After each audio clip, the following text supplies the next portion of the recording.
This is the story of a man named Stanley. Stanley worked for a company.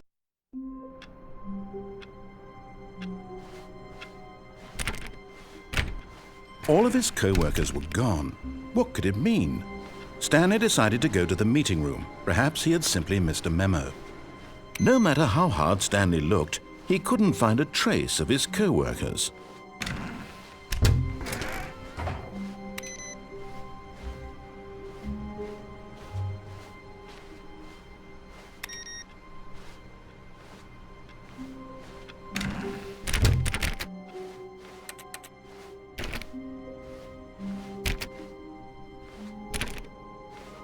When Stanley came to a set of 2 open doors, he entered the door on his left.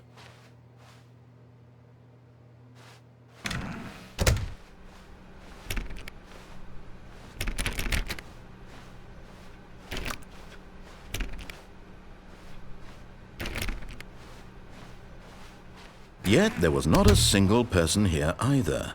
Feeling a wave of disbelief, Stanley decided to go up to his boss's office, hoping he might find an answer there.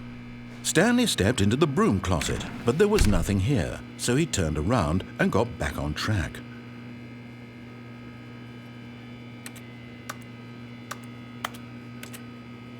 There was nothing here. No choice to make, no path to follow, just an empty broom closet. No reason to still be here.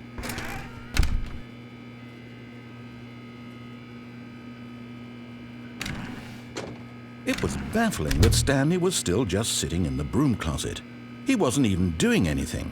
At least if there was something to interact with, he'd be justified in some way. As it is, he's literally just standing there doing sweet FA.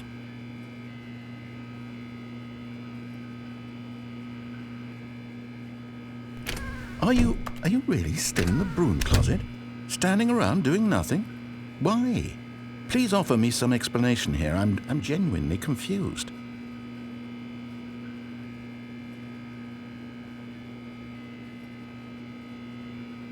You do realize there's no choice or anything in here, right?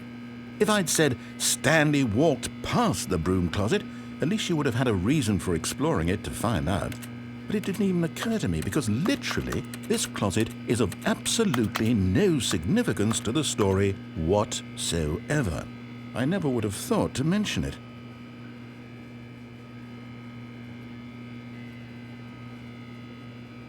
Maybe to you this is somehow its own branching path. Maybe when you go talk about this with your friends you'll say, "Oh, did you get the broom closet ending? The broom closet ending was my favorite." I hope your friends find this concerning.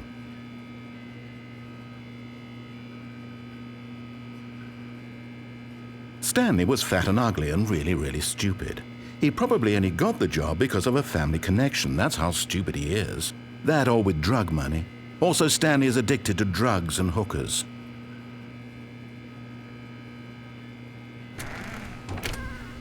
Well, I've come to a very definite conclusion about what's going on right now. You're dead. You got to this broom closet, explored it a bit, and were just about to leave because there's nothing here, when a physical malady of some sort shut down your central nervous system and you collapsed in front of your screen. Well, in a situation like this, the responsible thing is to alert someone nearby so as to ensure that your body is taken care of before it begins to decompose. Hello? Anyone who happens to be nearby? The person at this computer is dead. They have fallen prey to any number of your countless human physiological vulnerabilities. It's indicative of the long-term sustainability of your species. Please remove their corpse from the area and instruct another human to take their place, making sure they understand basic first-person video game mechanics and filling them in on the history of narrative tropes in video gaming, so that the irony and insightful commentary of this game is not lost on them. All right, when you've done that, just step out into the hallway.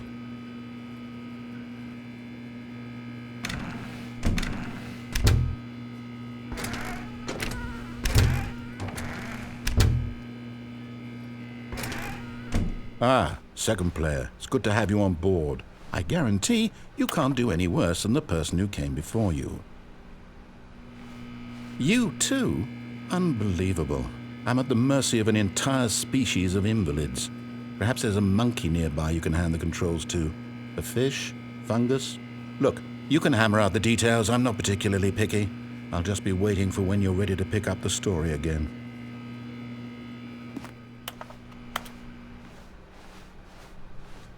Coming to a staircase, Stanley walked upstairs to his boss's office.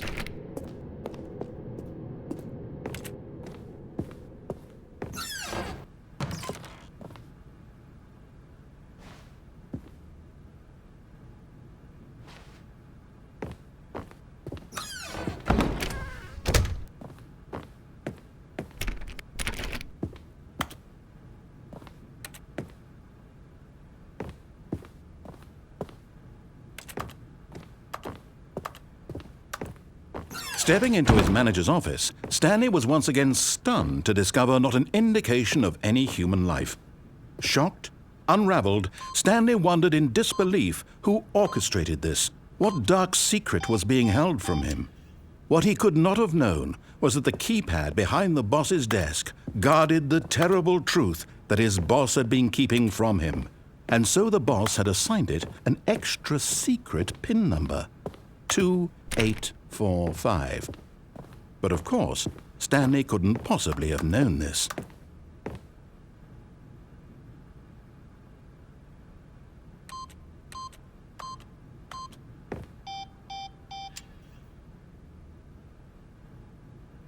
Stanley just sat around twiddling his thumbs.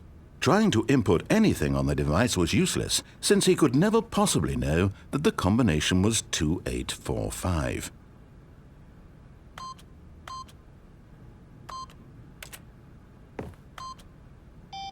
Two, 8, 4, 5.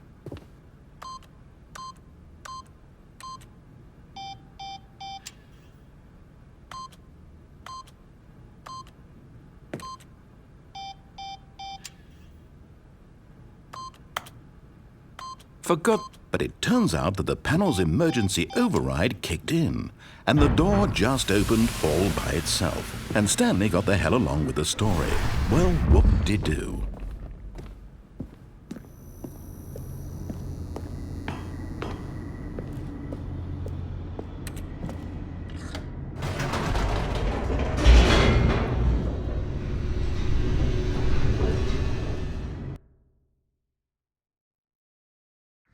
Descending deeper into the building, Stanley realized he felt a bit peculiar. It was a stirring of emotion in his chest, as though he felt more free to think for himself, to question the nature of his job. Why did he feel this now, when for years it had never occurred to him? This question would not go unanswered for long.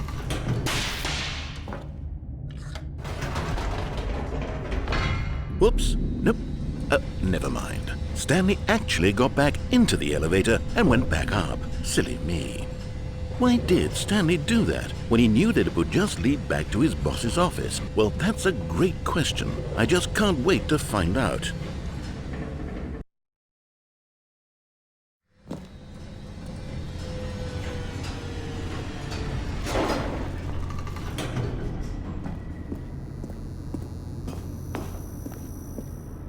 Here we are, Stanley. It's your boss's office. Exactly the way it was before you got onto the elevator. It's still just exactly what it is. What a decision you've made to come up here and look at the office again. This has fleshed out the plot of the story in new and fascinating ways I could have never anticipated. It's that keen eye for storytelling that you have, an incisive rapid fire of critical plot points, one after the other, weaving a rich tapestry of uncompromising narrative. Wow! I'm bolted to the edge of my seat. Incredible. Now he's getting back into the elevator and going down again. Ladies and gentlemen, how does he keep coming up with all of this?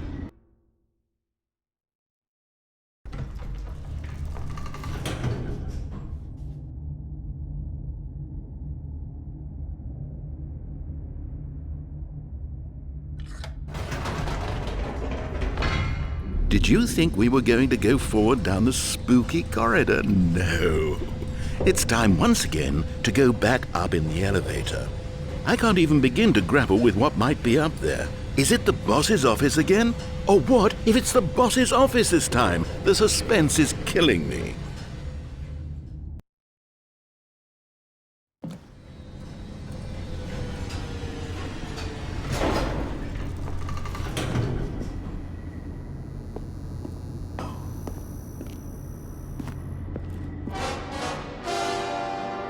Oh my God, it's the boss's office. This absolutely changes everything for me. Give me a timeout here for a minute while I process this.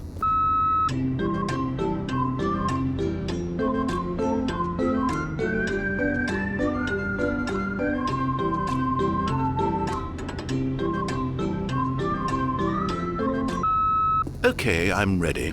I'm prepared to embrace this stunning revelation and to move forward with... No, wait. No, I need more time to process.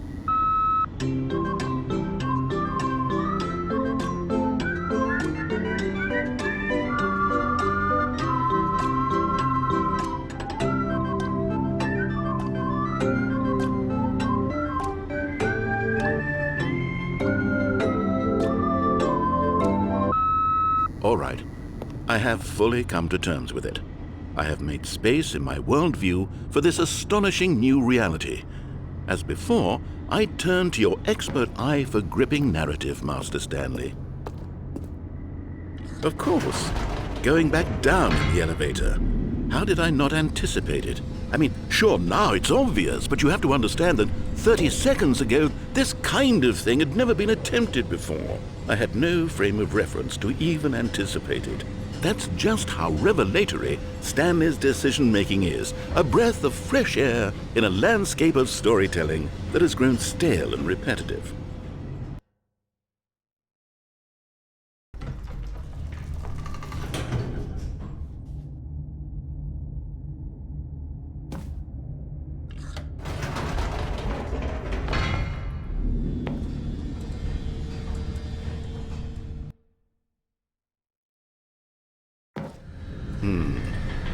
You know what? I've just thought of something.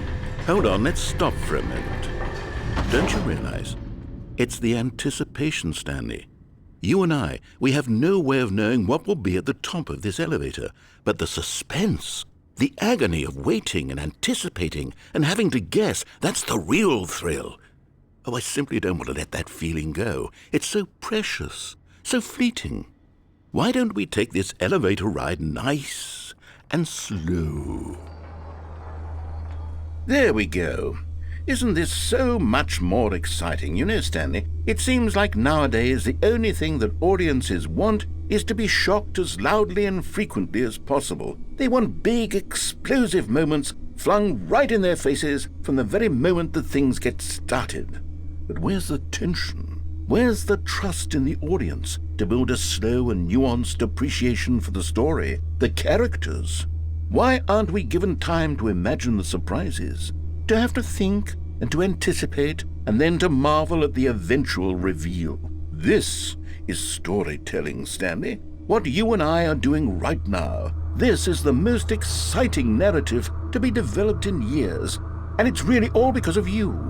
You're the one who took this bold step of revisiting the exact same locations over and over. Truly, I mean it. This is unique and different. It's not like anything else out there. You see, I want stories that surprise me, Stanley. I want to have to think.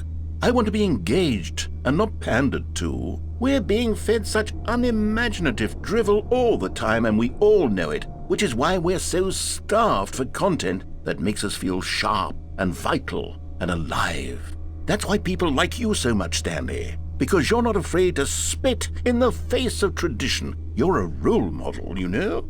People look up to you. Which is why, oh, I didn't know when to spring this on you, but, well, I've gathered a little press conference for you so that you can talk about your work and your storytelling and your life. Yes, I know you're not much for the public eye, but I thought it would especially mean a lot to the people who have been following you from the beginning. They really look up to you, Stanley. I don't know if you realize the impact you have on them. This is the kind of gesture that might leave a tremendous impact on them for the better. Oh good, we're here. Okay, the room where we're holding the press conference should be just around the corner here somewhere.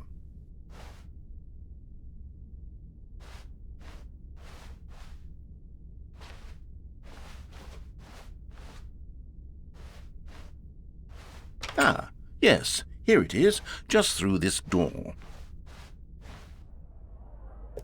All right, are you ready? I've told them you're going to speak a little bit about the nature of surprise in storytelling and what it means to craft a truly unpredictable narrative. Oh, don't worry, you'll do great. Just be yourself and speak from the heart. I'm really proud of you, Stanley. Okay, it looks like they're ready for you. Go get 'em.